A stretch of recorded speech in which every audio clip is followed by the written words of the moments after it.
Howdy, folks. Welcome to the channel. We have a potential doozy today. Just the title alone, Million Old Goodbyes. I don't know where this is going. It sounds like a sad one because it's in the context of goodbyes. But, I mean, it could also be a beautiful thing, a poignant thing, because if you have a million old goodbyes, that means you're still with the person.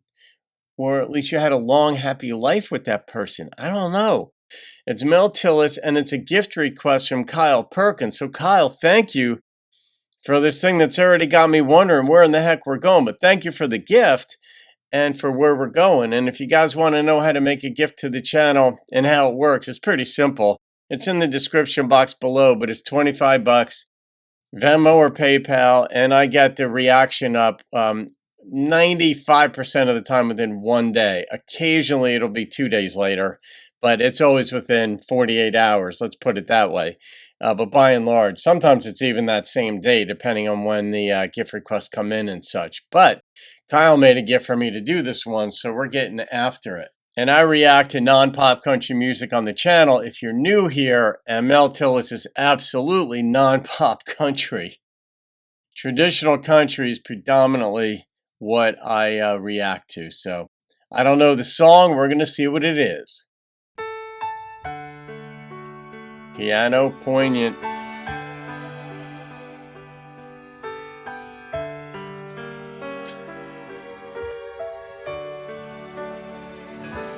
There's a plane out tonight,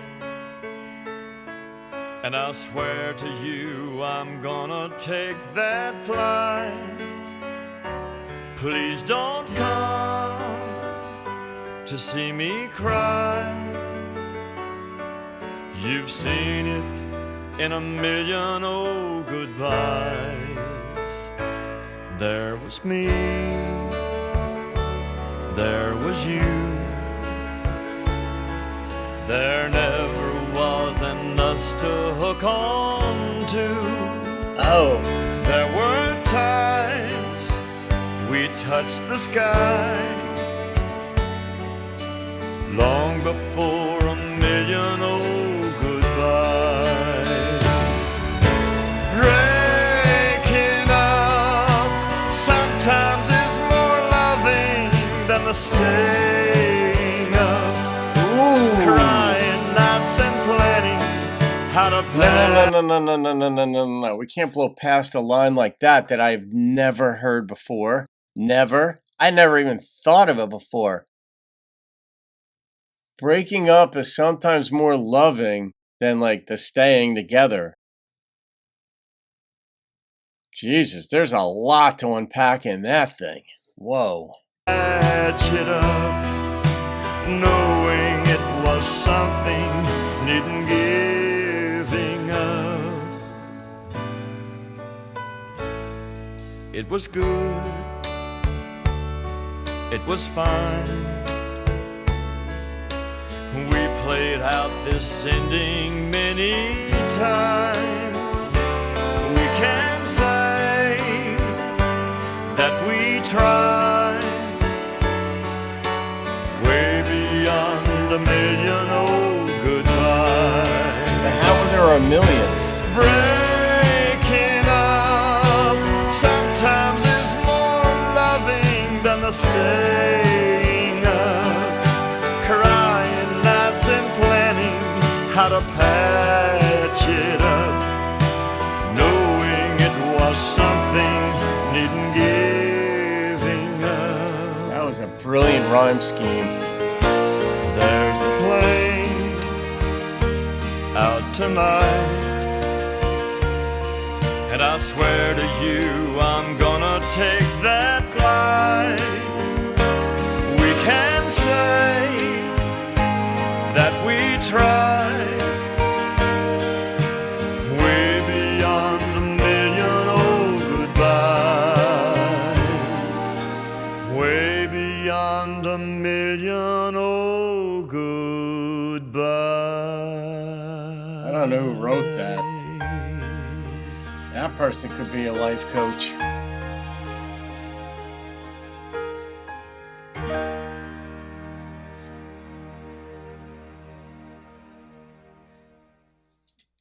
Yeah. I mean that's not therapy. That is just analysis, though. Whoever wrote it, just assessing and observing and putting into words some dynamics that are uncommon. It's not delving into someone's past. It is sometimes breaking up is more loving than staying up and patching up all the crying and patching up all the stuff. I don't know. I don't know. That's the challenge of relationships and the dynamic that exists within every relationship. Some relationships you wind up with this dynamic a lot more than others, where you just can't take it and I'm done. But in the scenario in this song, there's a plane flying. I'm going to it. Please don't come to see me off or something like that. But if she didn't, he would be sad. He will still want to know that she cares enough for him to come to the airport. It's one of those things like you didn't care enough for me to cry type of song. It's like, well, you didn't care enough for me to see me off. It's like, damned if you do, damned if you don't. If she doesn't go, you're like, oh my God, it is over. Then you're faced with that reality. It's just challenging. These relationships are absolutely challenging. The person who wrote this, I don't know who the lyricist was or how many were involved in writing this. It strikes me that one lyricist wrote it and that person lived it. I mean, I guess that person could have observed a friend going through it. You hear someone's story and then you take it and you put it into a song. I mean, that's fair game. That's a lot of songs, scenes in movies and such, scenes in sitcoms are taken from real life. If you read books on screenwriting, for example, and I used to read a lot of books on writing and grammar and all different types of writing, but screenwriting. And one of the bits of advice you get is, people will say, well, where do I get my material from? How do I come up with material to write for the big screen or the little screen? And the answer is, well, you have to be an observer of life. Sometimes it comes from your real life experiences. You might have an interaction with your 4-year-old kid and you're like, oh God, that was hilarious. I've got to write that out and put that. If you happen to be fortunate enough to be writing on, for a sitcom that's in production, you come up with material that way. But it's no different than songwriting. Songwriters write frequently what they live.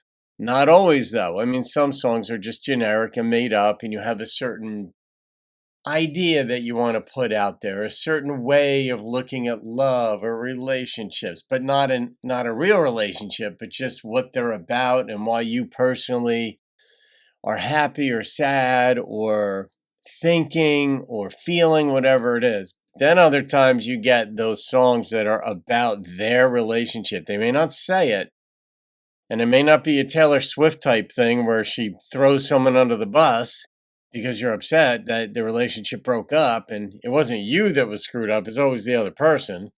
One thing I appreciate, and I said this in a recent reaction about country music, is I say this a lot, is that in a lot of country songs, the songwriter writes about how he or she acknowledges that they're the ones that screwed up. The song itself, the vocalist is saying, I screwed up.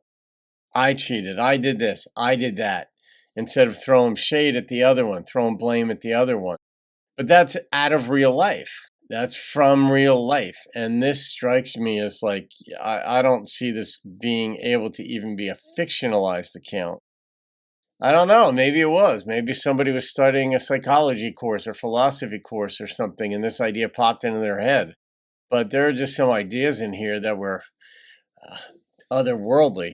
I mean, that I'd never heard it. I said it, I dwelled on it, and I'll be dwelling on it more. Sometimes it's more loving to break up than to stay up crying, trying to patch it up, something like that. And you're like, gosh, I mean, it's hard to argue with that, but you got to think about it before you do. Not everything is worth saving. Not everything is worth salvaging. All relationships are not worth altering, worshiping at the altar of salvation. Some relationships you let go.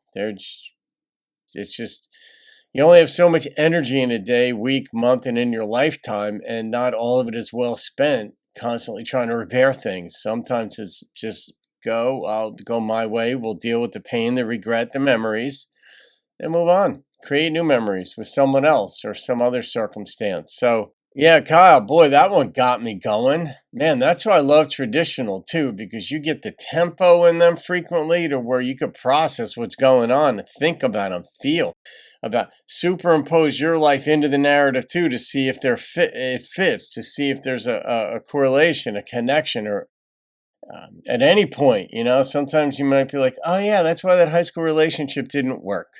Or that's why the marriage didn't work, or it's me, oh Lord, or maybe it wasn't me. Sometimes you blame yourself and it's not you. It's either someone else, some other circumstance, or nobody's fault, or both. But I'll rate this on the strength of that narrative. The instrumentation was nice. That's all it was meant to be. This was meant for the instrumentation to be there for the vocalist to tell the story. But this was about the story. And that's why people say so much that they love country music. It's the stories. Well, country music is made to tell a story. It's made. The structure of songs is there to tell it. The tempo, the patience, the interludes, all of it.